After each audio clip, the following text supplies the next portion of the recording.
You wake up, and there is more hair on the pillow than there was last month.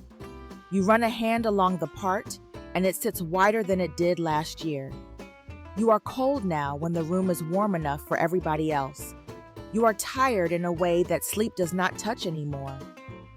And somewhere around 50, when the change arrives, it starts to feel like this is simply how it goes from here on out. But it was not how it went for the older Black women who came before you. Walk into a kitchen off Beale Street and meet Ernestine.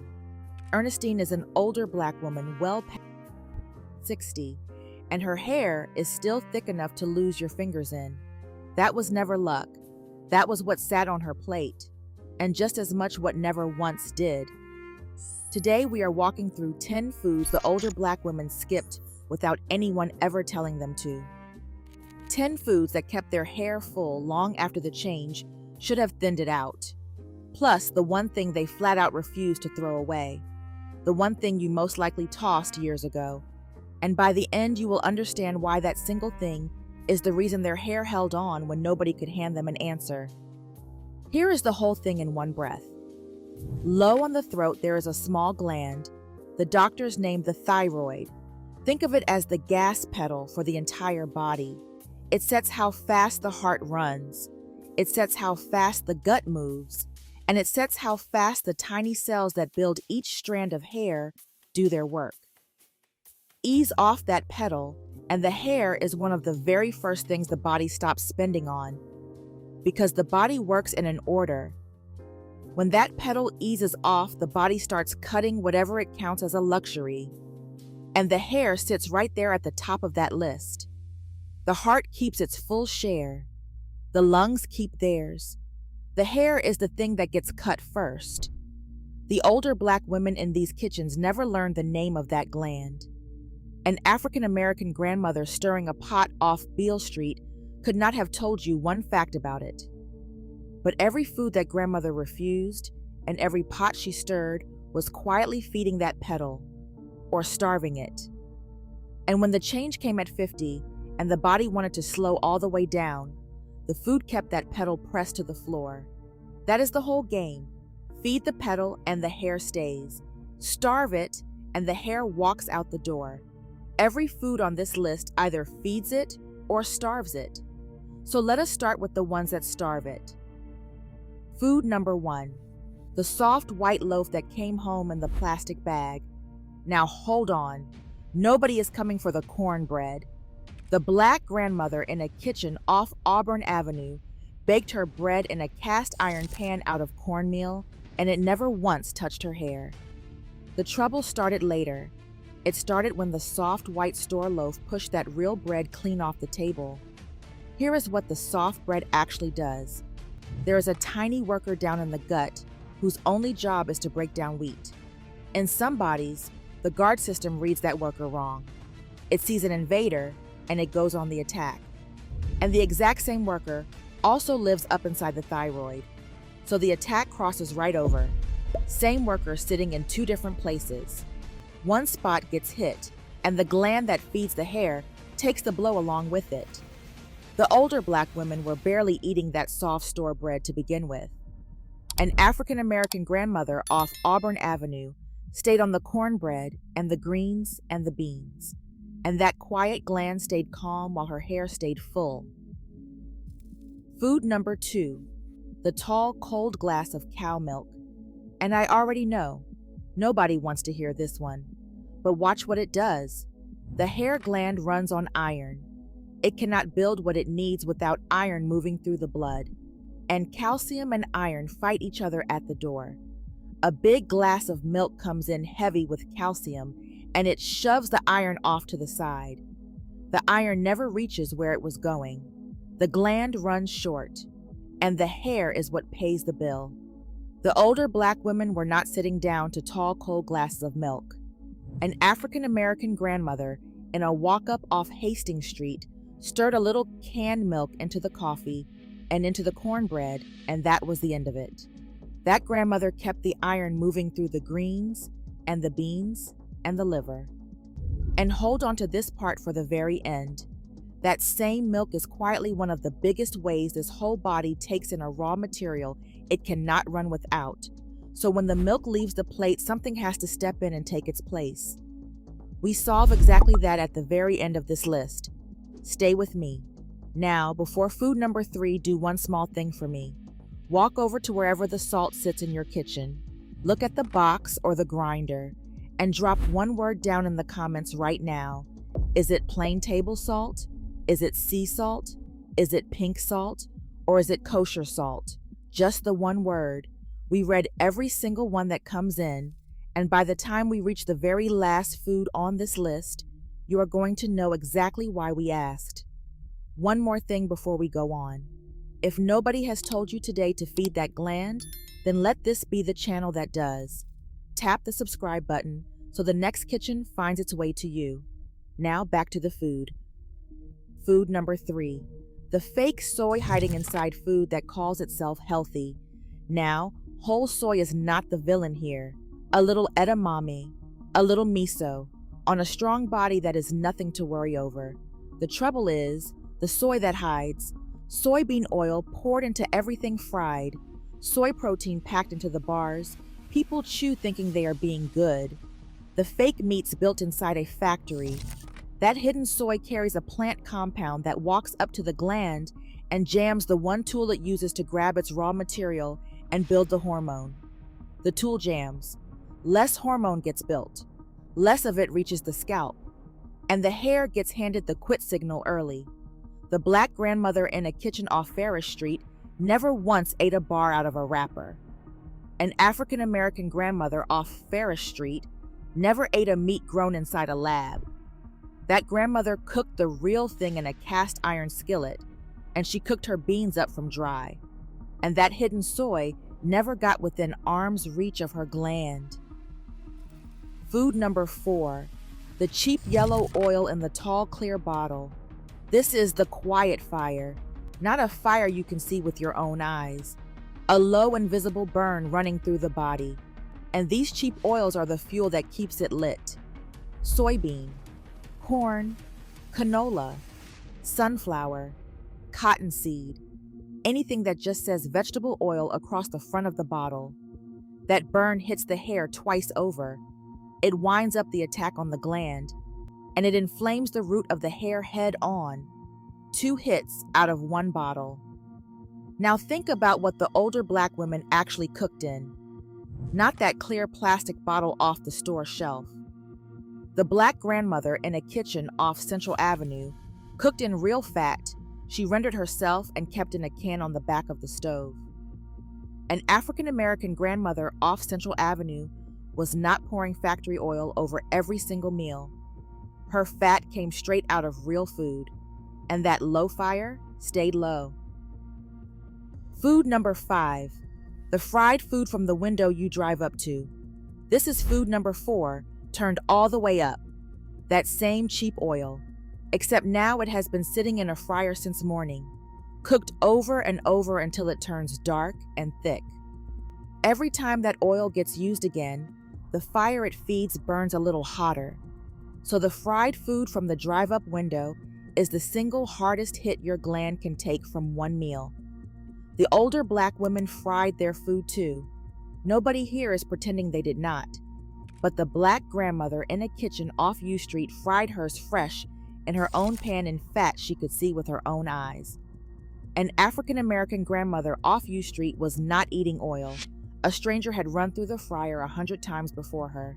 Same fried chicken on the outside. A completely different thing once it is down inside you. We are halfway down the list now. 5 foods in and 5 still to go. And the biggest one of all is still waiting for you at number 10. The one thing these older black women flat out refuse to throw away. Food number 6, the store cake and the bag of candy. And this one plays a trick on you. When sugar spikes, it drags up a stress hormone called cortisol. Hold that stress hormone high for weeks on end, and it does 2 ugly things. It presses down hard on the gland, and it shoves the hair straight into the shedding phase. But here is the trick sitting inside the trick. The shedding does not show up that same day. It shows up 6 to 12 weeks down the road. So the hair you find in the drain this morning, that was the sugar from 3 months back. You stand there and blame the shampoo. It was never once the shampoo. You went out and bought a new bottle. You changed the pillowcase and you tried a new brush. And the whole time it was the sweet off the shelf doing its quiet work 3 months back. The older Black women were not living out of a bag of store candy and a boxed cake off the shelf. When something sweet arrived, it came out of a pan for one Sunday, and then it was gone. The Black grandmother in a kitchen off the Hill District treated sweet as a once-in-a-while thing. An African-American grandmother off the Hill District did not keep that stress hormone riding high all week long, and her hair never paid for it. Food number 7. The bottle of soda pop and every sweet drink lined up beside it. This one is sneakier than the cake ever was, because a drink never feels like eating. You can pour sugar down your throat all day long in a glass and never once feel full from it. Every sweet drink is one more spike, one more push of that same stress hormone, one more shove toward the shedding phase weeks on down the line. The older Black women were not sipping sweet bottles from sunup clear to sundown. There was water from the tap. There was coffee in the morning. And yes, an African-American grandmother off Greenwood poured her sweet tea. But that sweet tea sat on the table at supper. It was not a bottle riding along in the hand every hour of the day. The Black grandmother in a kitchen off Greenwood kept the sweet tied to the meal, and the rest of the day her body was not stuck riding a spike. Food number 8. The boxed dinner and the can you just heat and eat. The instant food, the frozen tray, the powder you tear open and add water to. This food does 2 things to the hair at the very same time. It comes packed with the same fire oils and hidden soy we already named, and it quietly pushes the real food clean off the plate. Every boxed dinner that came in was a plate of greens or beans or fish that did not. And that real food was the very thing carrying the raw materials the gland was starving for. So the box does double damage. It brings the bad in through the front door, and it crowds the good right out the back. The older Black women cooked from scratch because that was simply the day. The Black grandmother in a kitchen off Rondo started with dry beans and raw greens and a piece of fish and built the whole meal with her own 2 hands. An African-American grandmother off Rondo never opened a box with a picture of the food printed on the front, and her gland got fed every single time she stood at that stove. Food number 9. And this one flips right over on you, because the food the older Black women skipped here was not a junk food at all. It was raw greens. Now do not go running down to the comments just yet. Nobody is telling you greens are bad for you. Greens are some of the finest food on this whole earth for the hair, but raw, uncooked. A big cold pile of raw greens carries a compound that blocks the gland from grabbing its raw material. Eaten raw and eaten by the mountain, it gets right in the way. Here is what the older Black women did without ever knowing the reason behind it. They never ate their greens raw. They cooked them all the way down, low and slow in a pot for an hour or longer, and the cooking knocks that blocker right out of the leaf. So the collards and the mustards and the turnip greens simmering on a stove off Overtown all afternoon. Those fed the hair. They never once fought it. The Black grandmother off Overtown cooked her greens down soft in the pot, and she pulled every bit of the good out of them with none of the block left behind. And food number 10. This is the one we have been walking toward this whole time, and it is not a food they skipped at all. It is the one thing they flat out refused to throw away. Remember the salt we asked you about at the very start? Here is exactly why we asked. The gland cannot build one single drop of hormone without one raw material. Iodine. That is the raw material. No iodine means no hormone, and no hormone means no hair. It is that simple, and it is that serious. And a while back, somebody decided everybody should feel fancy about their salt. Trade the plain salt for sea salt, for pink salt, for kosher salt. They sound healthier there on the label. They cost you more there at the store, but not one of them carries the iodine. The plain salt did, that old blue box sitting on a shelf off Beale Street. The plain table salt the older black women never once stopped using. That was quietly feeding the gland every single time they cooked a meal. And across this whole country, the iodine people take in has dropped by half since the old days, because everybody traded the one salt that carried it for a prettier box that does not. So hear this part very clearly. The fancy salt is starving the very gland that holds your hair onto your head, and the plain salt the black grandmother off Beale Street never gave up. That was the quiet reason her hair held on when nobody could explain it. It was inside the blue box the entire time. So walk the whole thing back. It was never one single food. It was the entire plate working together. The older black women fed that gland from every side at once without ever naming it out loud. The iodine came in through the plain salt and the fish. The iron came in through the greens cooked down and the liver.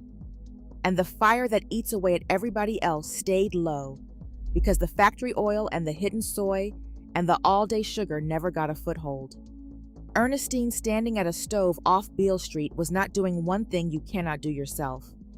That older black woman just did it every single day without fail. And her hair standing thick past 60 was all the proof anybody ever needed. And here is the part the store never puts on a shelf. The tin of Royal Crown sitting on a dresser off Beale Street could grease the strand and lay the edge down smooth. But that tin could only ever do so much, because a strand the gland has already quit feeding has nowhere left to grow up from. The older black women had the grease up on the dresser and the right food down on the stove, and it was the food underneath that gave the grease something to work with. Now, here is the honest part, and we will always give it to you straight.